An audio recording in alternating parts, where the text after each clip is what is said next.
Hi, my name's Eric Weissman, and I'm going to tell you a little bit about the book Dignity in Exile. I'm a doctoral candidate at Concordia University in Montreal. I study in an interdisciplinary program at the INDI programs.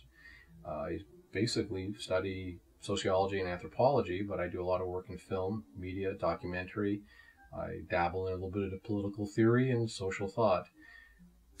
My reason for putting this book together is related to my doctoral enterprise. And let me just backtrack so you understand a little bit of the history of how I came to be living in a shanty town called Dignity Village in Portland, Oregon, which is the subject of this book. Back in 2001, I started doing a documentary about Toronto's infamous shanty town called Tent City, and I got to know the people very well. I produced a couple of documentary films about that village, about the rise and fall of Tent City. And after people were evicted, I followed some of them through housing, and I've been doing so until as recently as a week ago. So over 11 years now, looking at how housing spaces, housing experiences affect things like community, feelings of self-worth and dignity. And one of the things that I've discovered is that even though those of us who are homed or housed might think that it's normal to be housed and homed, a lot of people don't necessarily get the satisfaction out of housing that we imagine they would. And so I've been asking the question, do different types of housing spaces produce different types of dignity and self-worth? What does that ideally mean in a city in the West? And also along the way, I learned about this place called Dignity Village in Portland, Oregon, which was the first city-sanctioned shantytown in North America. At the same time Tent City was emerging, Dignity Village was fighting for the right to an emergency campground in Portland, and they won. And the city agreed to establish a contract with this group of people, at the time close to 105 or so. And in short order, they found a space big enough for 60 people to live on, and so at that time, somewhere around 60 people moved out near the airport onto a 1-acre toxic plot of landfill. Basically a tarmac that was swept off city compost facility, and they've been there ever since. They've managed to withstand a lot of pressure from the outside to be shut down, and it seemed to me that if I was going to study the shantytown, the successful shantytown, and figure out why it works, I had to go there. So in 2010, when I decided to do fieldwork again and to finish my PhD, I sat down with my supervisory committee, and they said, well, go check it out. We think you have enough footage from all the video that you've shot of these places in Toronto and other places to write your thesis. But I went to Dignity Village. I visited them for 2.5 weeks in 2010, and it seemed like this real homeless utopia. It seemed like this upbeat, incredible place that I had read about for years. And so I made plans to come back the next year and study it and to live there. Because for one simple reason, they said to me, a lot of people have written about us. We get a lot of good, a lot of bad press, but nobody who's written about us and really thinks they know us has actually lived here.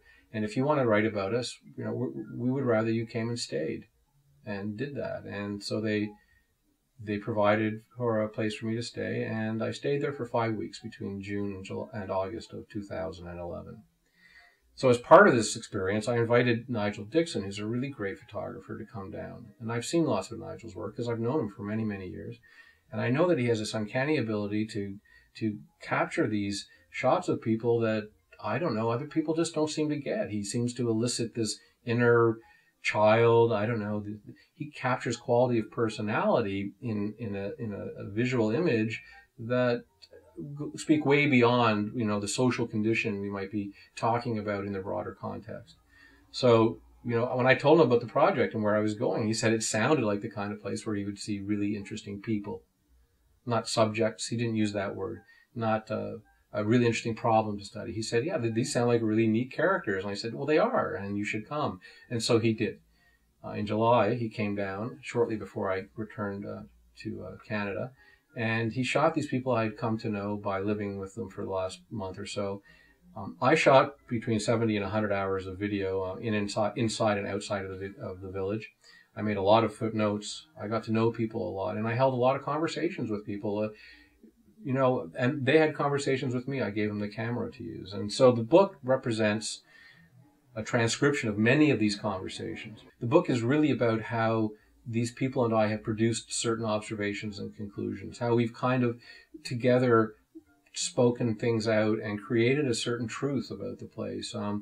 That is, I don't believe there are any outside truths. I believe that when we do this kind of work, that what happens in the field really determines what is truth. And so this book could have been 600 pages long. I could have written down everything. But what I had to do was pick some of the more important conversations that kind of introduce you as the reader into these debates that even the villagers themselves are entertaining.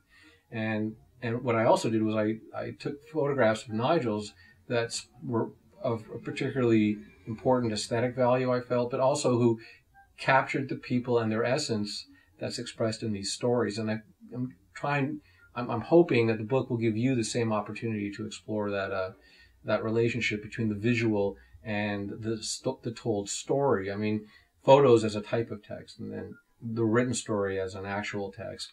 There's an interesting marriage here of images and storytelling. And just so you know, I don't speak a lot about the theory. I don't speak a lot about the concepts that guide my work. I introduce you to, assuming that people know something, but not a lot about people like Foucault and Bruno Latour and others.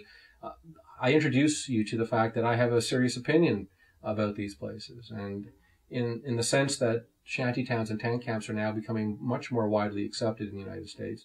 I'm beginning to argue that, and the argument I put forth in this book is that maybe these places are, maybe they tell the homeless that, yes, you're free and autonomous in this kind of location.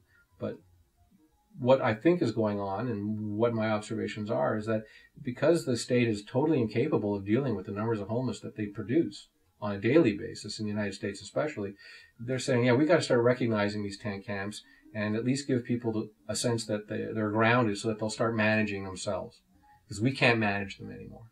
So the basic theoretical question I'm asking kind of comes from Foucault, who suggested that modern Western governmentality, that is the art of government, the techniques of government, how does government get us to govern ourselves, basically. I'm asking whether or not the shantytown, like Dignity Village, is just a really, well-formed expression of this kind of governmentality. I mean, there's people here living in substandard conditions that may be better than the street, but they're not as good as they deserve as human beings. And a lot of them would like to find housing and get out of there and find jobs, but it's not going to happen for them for various reasons, which we discuss in the book. And for a few, it might. I'm hopeful at the end of the book that some of them might. But, you read the book and you decide, and you ask yourself whether the shantytown is a good thing or a bad thing. I don't say whether it is or it isn't. What I can tell you is that having lived there for a short period of time, I met people who are good people. They're not just people who are addicted, because not all of them are addicted. They're not just people who have mental health issues, because not all of them have mental health issues. They're not just people who are out of work, because a lot of them have casual work, but can't find real work. And they're not people who are unhealthy because they want to be unhealthy. They're unhealthy because they have no health care. So these are real people, and you're going to meet real people, and you're going to read stories that they've graced us with by giving us their permission to reproduce the stories and their images. This is a really different look at a way of life that's becoming more common once again. We tend to forget that even in Canada, but in all of North America, shantytowns, shanties, poverty, like you're going to see in this book, are important parts, or at least were important parts of the evolution of our societies. And now that they appear again, we have a difficult time making sense of them. And I hope this book will help people do that. So thanks for listening, and I hope you enjoy Dignity in Exile.